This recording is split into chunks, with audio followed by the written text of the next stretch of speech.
بسم اللہ الرحمن الرحیم۔ شروع کرتا ہوں اللہ تعالیٰ کے نام سے جو بڑا مہربان نہایت رحم والا ہے۔ دوستو، بہنوں، بھائیو، بزرگوں، السلام علیکم۔ الحمدللہ اللہ تعالیٰ کے فضل و کرم سے ہم آج بیان نمبر 5 شروع کر رہے ہیں۔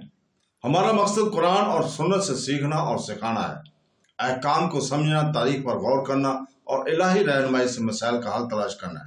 اللہ تعالیٰ اس بیان کو مفید اور تمام دلوں کے لیے نور کا ذریعہ بنائے۔ آج ہم اس بات کی وضاحت کریں گے کہ کیا نفاق کو سمجھے بغیر مسلمان منافق ہو سکتا ہے؟ تو دوستو، بہنوں، بھائیو، بزرگوں، اسلام میں نفاق سب سے خطرناک روحانی بیماریوں میں سے ایک ہے اور قرآن پاک مومنوں کو اس کے خلاف بار بار خبردار کرتا ہے۔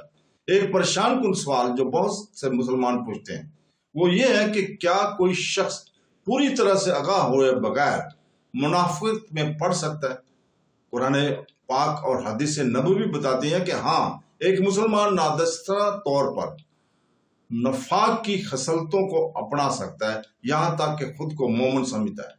اس وجہ سے حضرت محمد صلی اللہ علیہ وسلم اور اس کے ساتھی نفاق سے بہت ڈرتے تھے اور ان سے حفاظت کی مسلسل دعا کیا کرتے تھے۔ قرآن پاک ایمان میں نفاق کے درمیان فرق کرتا ہے، جس کا مطلب یہ ظاہری طور پر مسلمان ہونے کا دکھاوا کرنا جبکہ باطنی طور پر کافر ہونا، اور جو کسی شخص کو اسلام سے خارج کرتا ہے اور عمل میں منافقت، وعدہ عبادت میں سستی، مؤخر اور ذکر کسی کو اسلام سے خارج نہیں کرتا بلکہ انتہائی خطرناک ہے، کیونکہ اگر اس کی روک تھام نہ کی جائے تو یہ آہستہ آہستہ مومن کو ایمان میں نفاق کی طرف لے جا سکتا ہے۔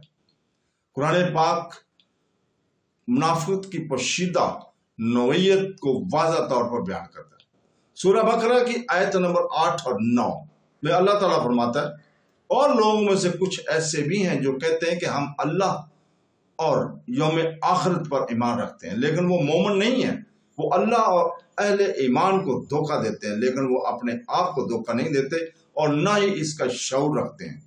اس آیت سے معلوم ہوتا ہے کہ منافقین کو اپنی خود فریبی کی گہرائی کا احساس تک نہیں ہے۔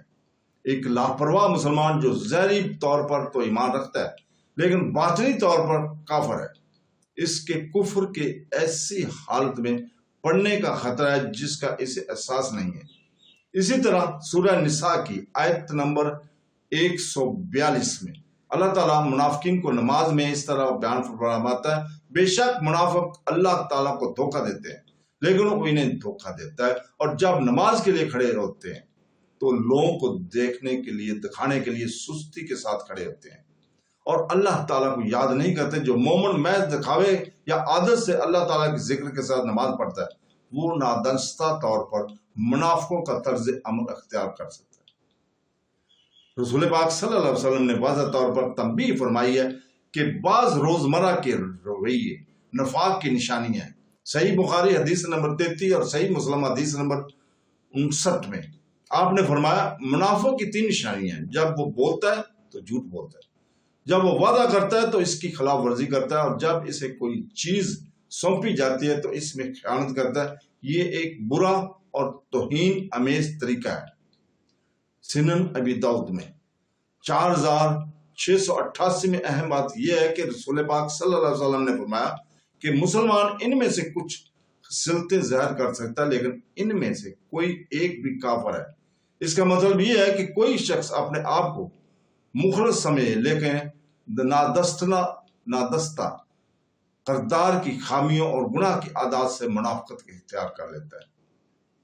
صحابہ کرام اپنے پختہ ایمان کے باوجود نفاق میں پڑنے سے بہت ڈرتے تھے۔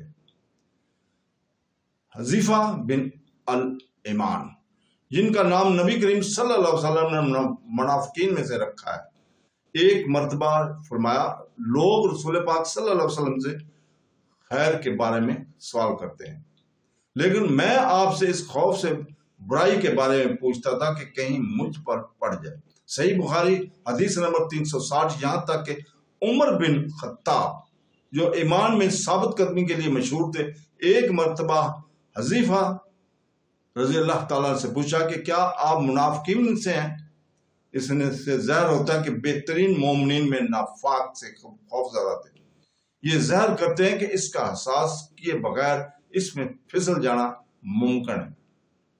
منافقت کی ایک اور لطیف شکل ہے، اس سے عبادت میں زہر کرتا ہے۔ سورہ المعون کی آیت نمبر 4 اور 6 میں اللہ تعالیٰ فرماتا ہے، پس ہلاکت ہے ان لوگوں کے لیے جو نماز پڑھتے ہیں لیکن اپنی نماز سے غافل ہے، جو اپنے اعمال دکھاتے ہیں۔ ایک مسلمان جو ظاہری نماز پڑھتا ہے لیکن اللہ تعالیٰ کی رضا کے بجائے لوگوں کی تعریف چاہتا ہے، اس کی منافقت سے آگاہ نہیں ہو سکتا۔ کیا اس کی یہ حرکت منافقت کہلاتی ہے؟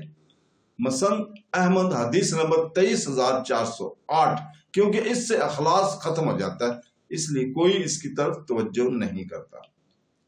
یہ بھی خیال رہے کہ کبھی کبھار نیت یا کردار کی کمزوری مومن کو ایمان میں مکمل منافق نہیں بنا دیتی۔ اللہ تعالیٰ کے رسول صلی اللہ علیہ وسلم نے یقین دلایا کہ جو شخص نفاق کے خلاف جدوجہد کرتا ہے، اس سے ڈرتا ہے اور اللہ تعالیٰ سے معافی مانگتا ہے، وہ حقیقی منافق نہیں ہے، کیونکہ اس کی آگاہی توبہ اس کے ایمان کی حفاظت کرتی ہے۔ در حقیقت نفاق کا خوف حقیقی ایمان کی علامت ہے، جیسا کہ سورہ المعون کے آیت نمبر 60 میں اللہ تعالیٰ فرماتا ہے، اور جو دیتے ہیں وہ اس حال میں دیتے ہیں کہ ان کے دل ڈرتے ہیں، کیونکہ وہ اپنے رب کی طرف لوٹ کر جائیں گے۔ علماء کے کہتے ہیں کہ مخلص مومن اس بات کی فکر کرتے ہیں کہ ان کے اعمال قبول ہوں گے یا نہیں، جبکہ منافق ایسا نہیں کرتے۔ تو دوستو، ایک مسلمان نادستہ ارادوں عبادات میں سستی، جھوٹ، وعدہ خلافی، خیانت یا دکھاوے کے ذریعے منافقت میں پڑ سکتا ہے، اگرچہ یہ اسے اسلام سے خارج نہیں کرتا، لیکن اگر روکا نہ گیا تو یہ ایک سنگین خطرہ ہے۔